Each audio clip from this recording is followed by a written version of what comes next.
Baby pa raw si Yolanda Aldana, 63, and her parents said she already preferred doing deeds stereotypically done by males. Her parents initially didn't like it, punishing her for not being feminine. Baby pa raw po ako, talagang larong panlalaki na po ang pinakikialaman ko.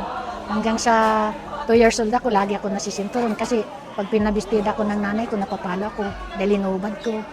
Madalas po. Kasi nga ayaw ko magbistida. Nonetheless, according to Yolanda, she and they just got used to it all. Hanggang sa lumaki na po ako, kahit anong sermon niya sa akin, naranasan kong, sige, wala kang baon kung hindi ka magbistida. Yun lang po. Hanggang sa kinatandaan ko na.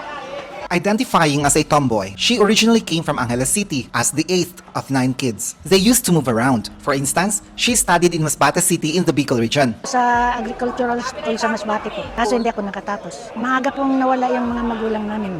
In 1994, Yolanda moved to Baclaran in Parañaque City. A lesson she said she can share is to not be choosy when making a living. Kahit anong hanap buhay, pinapasok ko. At saka nag-security rin po ako nung mag-isa po pa lang sa Subic Base. Bali, 12 years din po ako doon. Yolanda is currently unemployed. She helps one of her remaining siblings in Pampanga, living off the allowance given to her. Naalalayan ko muna yung kapatid ko sa Pampanga kasi may sakit. Yolanda believes finding love is not difficult for tomboys like herself. Nasa sayo naman po kung magpakita ka ng kagaspangan ng ugali.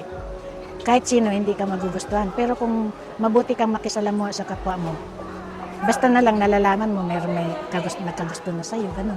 For LGBTQIA+ people to be accepted, Yolanda believes in two things. For them to prove that they can stand on their own, and that even as LGBTQIA people, they remain respectful.